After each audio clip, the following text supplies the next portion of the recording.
Hello students, welcome to Absolutely Maths. Today we will be starting a new chapter, Exponents.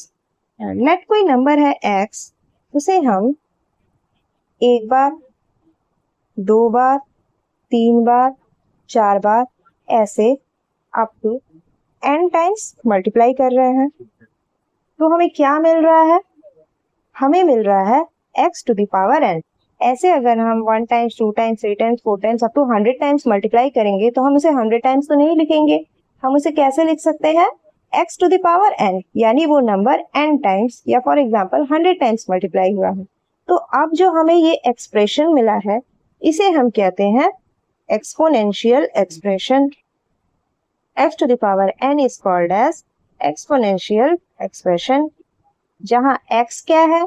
Where x equals to base, x को हम base कहते हैं and n को क्या कहेंगे? इसे हम पावर कहेंगे या फिर इंडेक्स कहेंगे। फॉर एग्जाम्पल कोई नंबर है 2, उसे हमने एक बार, दो बार, तीन बार, चार बार ऐसे हमने 4 बार मल्टीप्लाई किया, तो हम उसे एक्सपोनेंशियल एक्सप्रेशन में क्या लिख सकते हैं? नंबर क्या था? 2। कितने टाइम्स मल्टीप्लाई हुआ है? 1 2 3 4। उसे हम लिख सकते हैं 2 टू द पावर 4, यानी कि 2 to the power 4 exponential expression हो गया और उसका वैल्यू क्या हुआ? 2 2 जा 4, 2 जा 8, 2 जा 16। उसका वैल्यू हो गया 16। अब इन एक्सपोनेंट्स पर कुछ लॉज होते हैं, हम वो लॉज पढ़ लेते हैं। Laws of exponents.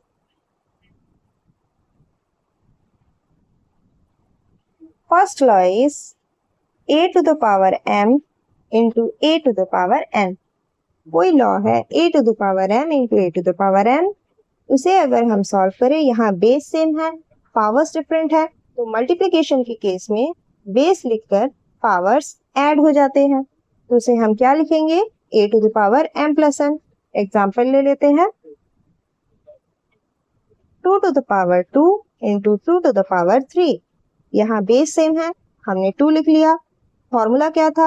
a to the power m into a to the power n equals a to the power m plus n। Base same होने पर पावर्स ऐड होते थे, यहाँ पर बेस सेम है तो पावर्स ऐड हो जाएंगे, which is equals to 2 to the power 5। हमारा आंसर 2 to the power 5 हो गया। Now second law is a to the power m by a to the power n। यहाँ था मल्टीप्लिकेशन, यहाँ है डिवीजन। जब बेस सेम हो और पावर्स डिफरेंट हो तब क्या होगा? सिंपली सब्ट्रैक्ट हो जाएगा a to the power m minus n। Example 2 to the power 3 by 2 to the power 2 है, यहाँ बेस सेम है, पावर्स डिफरेंट है, डिवीजन में पावर्स माइनस हो जाते हैं, which is equals to 2 to the power 3 minus 2, that is equal to 2 to the power 1। हमारा answer 2 to the power 1 आ गया। Now third law is a to the power m whole to the power n। कोई number है, उसके power में है, उसमें भी फिर से कोई नया पावर है, उसे हम लिख सकते हैं a to the power mn, यानी कि m into n। Example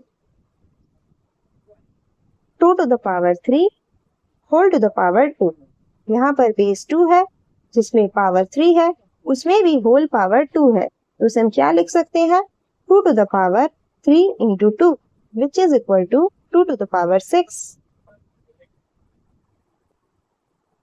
Now fourth law is a into b whole to the power n। Base different है, दोनों के लिए पावर्स कॉमन है जो कि n है, तो इसे हम क्या लिख सकते हैं? a to the power n into b to the power n। Example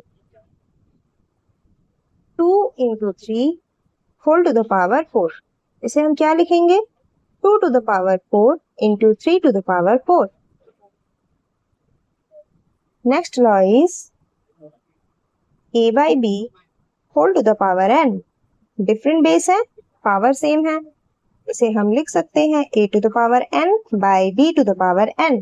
ये सारे लॉज हैं जो हमें एक्सपोनेंट्स सॉल्व करते वक्त याद रखने पड़ेंगे। एग्जाम्पल हो गया 2 by 3 whole to the power 4। इसे हम क्या लिखेंगे?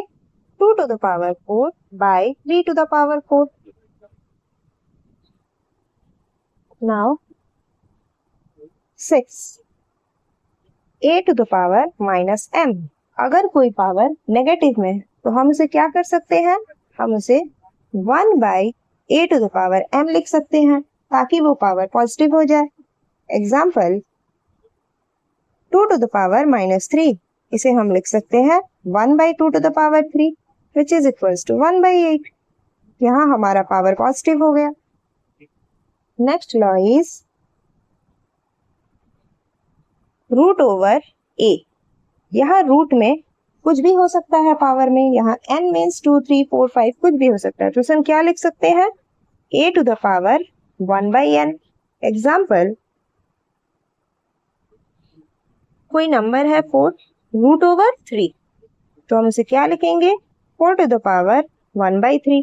हमारा आंसर हो गया 4 to the power 1 by 3। Now next law is a to the power 0 equals 1।